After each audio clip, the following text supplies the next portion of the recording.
मगाशी निवेदकांनी बोलत असताना सांगितलं, आम्ही हेलिकॉप्टरमध्ये उतरलो त्यावेळेस बाबा आत्राम मला म्हणाले, आम्हाला वाटत नव्हतं, पाऊस होता, ढग होते, आता हेलिकॉप्टर कसं यायचं आणि मग कसं उतरणार, त्याच्यामुळे आम्ही सगळेजण चिंतेत होतो आणि कदाचित कार्यक्रम आता कॅन्सल होईल आणि आम्हालाच इथं भूमिपूजन करावं लागेल का काय, अशा प्रकारची शंका त्यांना आली.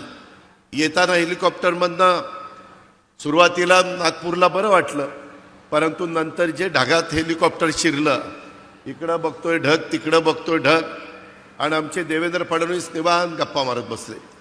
म्हणलं बघा जरा बाहेर काही दिसत नाही, कुठं झाड दिसेना, कुठं काही दिसेना, जमीन दिसेना, आपण ढगात चाललोय, कुठं चाललोय, काय चाललोय. म्हणले काही काळजी करू नका. माझे आत्तापर्यंत 6 ॲक्सिडेंट झालेले आहेत आणि मी ज्यावेळेस हेलिकॉप्टरमध्ये विमानात असतो त्यावेळेस ॲक्सिडेंट झाला तरी मला काही होत नाही, त्याच्यावर तुम्हालाही काही होणार नाही.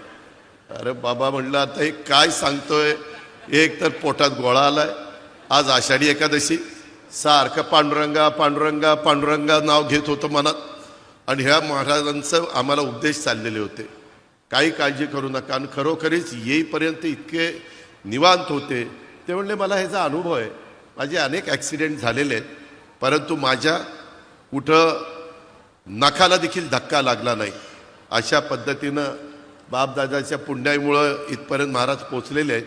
त्यांची पुण्याई निश्चितपणे उपयोगी पडलेली आहे. परंतु मित्रांनो, एकंदरीत खरोखरीच जरा सगळेजण धाकधूकच करत होते. माझ्या उजव्या बाजूला उदय सामंत भेटलेले होते. मला म्हणले दादा जमीन दिसायला लागली खाली खाली. मग म्हणलं बरं बाबा, बरं झालं जमीन दिसायला लागली.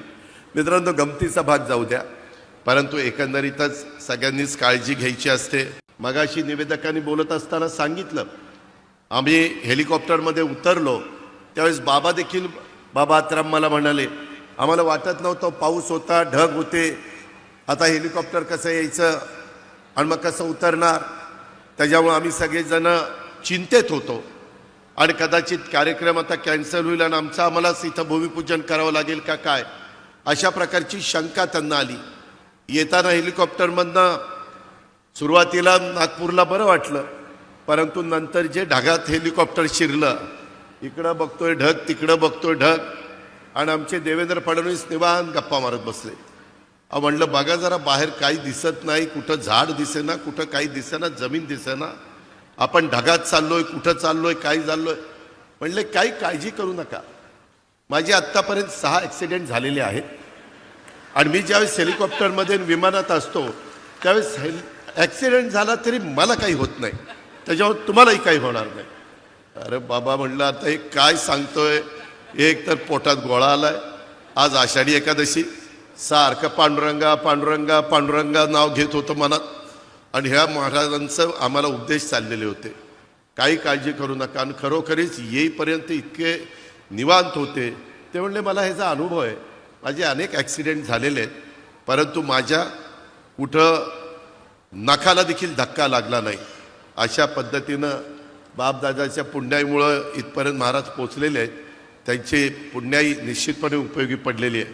परंतु मित्रांनो, एकंदरीत खरोखरीच जरा सगळेजण धाकधूकच करत होते. माझ्या उजव्या बाजूला उदय सामंत भेटलेले होते. मला म्हणले दादा जमीन दिसायला लागली खाली खाली. मग म्हणलं बरं बाबा, बरं झालं.